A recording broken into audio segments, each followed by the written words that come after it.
Let's talk about the second third of the Odyssey, which is something good to read while we look at the focus passages in hour 10. Since we have 3 hours spent on the Odyssey, hour 10 is the second of the hours, and really this goes to the heart of the Odyssey, right in the middle 8 rhapsodies or performance units. And so I'm sometimes hesitating. Here we started hour 9 with the first 14 verses of the Odyssey, and now we're doing it again. Right. The Odyssey wants to, has a tendency to always come back to the beginning, but also that beginning really sets the whole stage, and it really gives you a sense of the totality of a complex narrative. So it's great to begin there, I think. Well, I'm reassured because I feel I need it. Yep. I keep needing to come back to the beginning because it's the perfect map for understanding how all 24 rhapsodies work together. Is it all right if we just use the word rhapsody for this particular session of ours?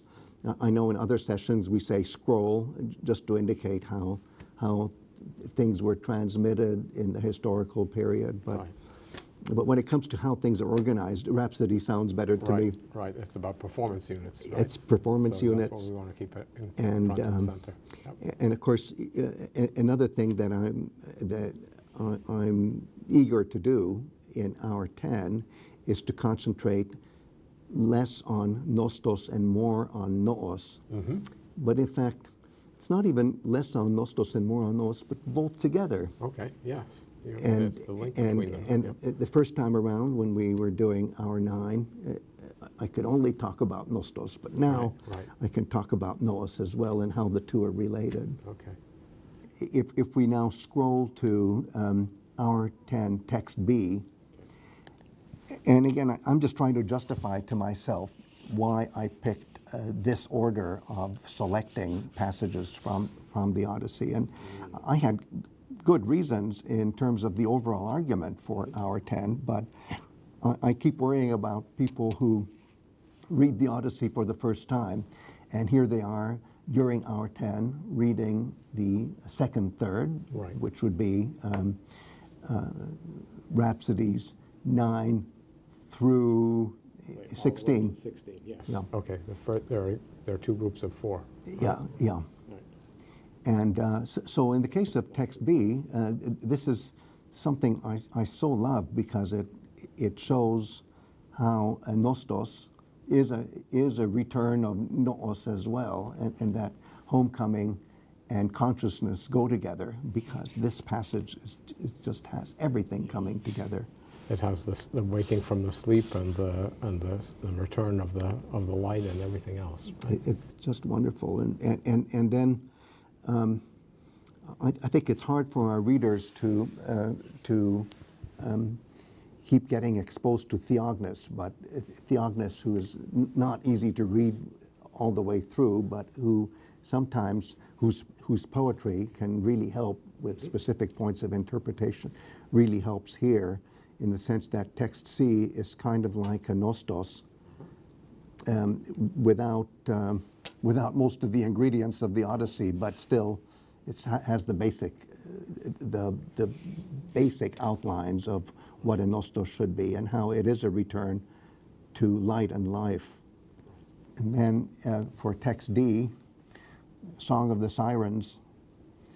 When I used to work with students on Song of the Sirens years ago, I just never got around to quoting it. And I'm glad we're quoting this text here, because it really shows how the Iliad, or shall we say the Iliadic tradition, has a real importance, and how Odysseus simply has to get over his Trojan adventures if he's going to have a permanent set of adventures that we call the Odyssey. Right, that's what they sing about. That's what they sing about. Yep. And then the ultimate moment of confusion, hour 10, text E, I think that's also a good signpost. And I'm asking you, Lenny, because you've taught the Odyssey in so many ways for so many years. whether you have any insights for our readers on the whole Odyssey, because they're plowing through the Odyssey as we're talking about these focus passages, how this particular passage of disorientation might help kind of set the table for what are the challenges in reading the Odyssey. Right. I mean, this takes us back to our friend Douglas Frame as well. Yes. Who speaks Yes. eloquently about this passage, where the trajectory of the sun is important, and that we just saw in the previous passage. And it's literally orientation. It's about orientation with respect We use to orientation yes. all the time Yes. and don't think about the metaphor. And here it's all about the intellectual and the noetic aspect of it, right? Yeah, It's yeah. how in order to understand where you are, you have to. It's a spiritual journey. So all of this goes to say that our focus passages, even though they're not going to tell you what the Odyssey is completely about if you read only them, nevertheless deepen our understanding of what we're reading as we're going along, and we'll all have moments of discouragement because sometimes Homeric poetry can become so hard, but other times it keeps saying the same thing in different ways, and then you feel exhilarated because you feel you're really getting it. Yes, you're seeing the overall connection, and that's keeping in mind the connection between the noos and the nostos is a huge help in getting you oriented. Yes. Between thinking and even coming when home. we're writing essays, and Sasha, I know you've worked a lot with people who are trying to express themselves in response papers as accurately and as briefly as possible,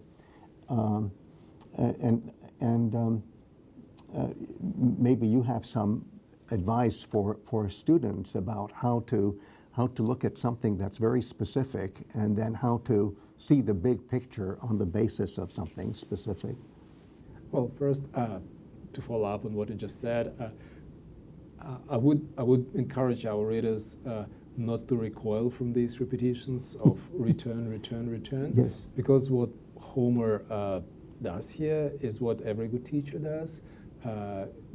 These are the take-home messages. Because Yes. once again, we shouldn't forget that this is an oral performance, and there was no way for the audience back then to skip back and refresh the text in their heads. Yes.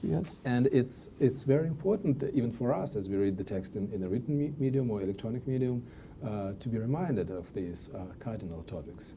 Yes. I like that. And in general, I found that the most successful short essay or short response paper is one that addresses what's going on in a given passage, a short passage, but tries to relate it to the big picture. Right. So the familiar forest and tree.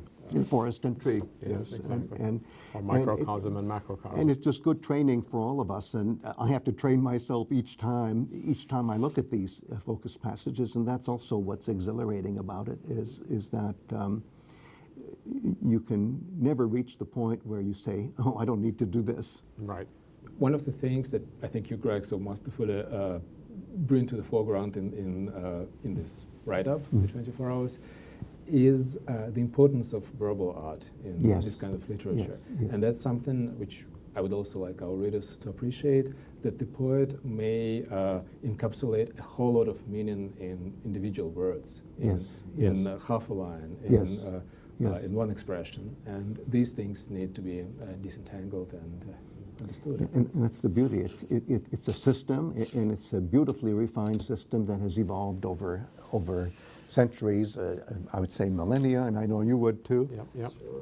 And the poetry itself gives you the depth of the semantic content of these central words by repeating them in really powerfully related contexts over and over again. So you become a participant in the tradition and its system itself.